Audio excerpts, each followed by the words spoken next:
Do you own a Jeep, Dodge, or Chrysler and you're having weird electrical issues? Let me show you what I mean.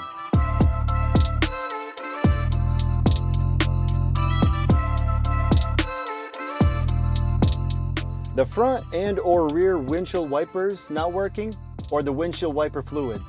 The horn sound isn't working. You're getting codes for the fuel pump, or the fuel pump isn't working at all. The vehicle isn't starting or stalls while driving due to low fuel pressure. The rear backup lights aren't working. The power door locks aren't working.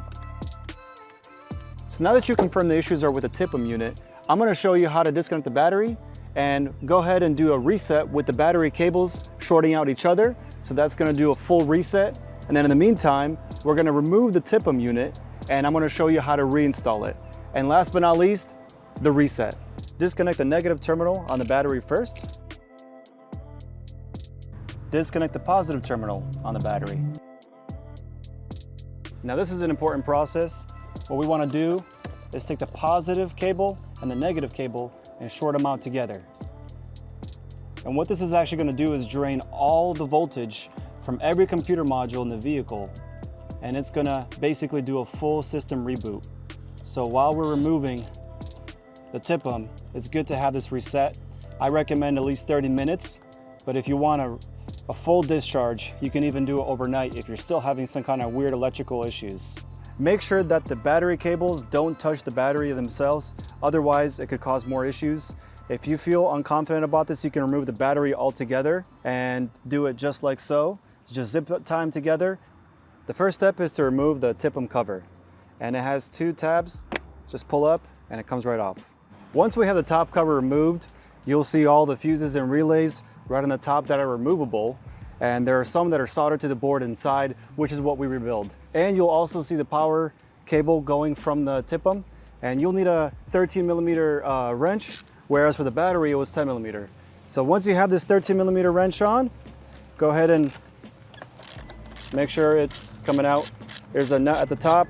Once you have this nut removed, use a flathead screwdriver and get this power cable out of the way, like so. In between the battery and the TIPM is this purge valve evap canister. It's got these vacuum lines here. What we want to do is just kind of get it out of the way. And also there's a little clip that you can disconnect that goes to this right here, this plastic housing. Disconnect this and remove this and gently push it out of the way. This TIPM is being held on 4 tabs, and on each corner you want to push that tab inward. And you'll notice that it's starting to release, and it can be a little tricky because the other side wants to go back down. Just kind of hold it up, and as you're pulling these tabs inward, you're going to get that motion up, and then this whole thing will just come up like this, and there you have it. So on this TIPM there are 6 plugs, and they are not easy to get to, so just take your time with these and make sure to work slowly. So there are several different styles of plugs on this TIPM. The main one is going to be like this, where you have a white arm, the main blue plug, and this red locking tab. And by default, it's all the way down like this, and this arm is going to be right alongside it. You want to push this, you can use a flathead screwdriver, push that red locking tab all the way out, and then you can disengage this white plug and take your time. It'll simultaneously push out that plug, as you can see, like this, and there you go. And if it doesn't move out, just wiggle it slowly. The most important thing is you don't break these side tabs right here. Otherwise, it's going to be loose when you try to reconnect it. So you have 2 rows of plugs, this entire row, and then this row right here at a 90-degree angle. This one does not have a red tab that locks. All it has is this white locking arm. Simply disengage it, and there you go. This one has a red locking tab, and it's much smaller. Just use a flathead screwdriver and push it out, like so. This button right here. Here's another one with no locking tab. It just simply has this black little tab that pushes downward, and this locking arm will immediately start going down, like so. Just make sure to very gently pull it out, like so.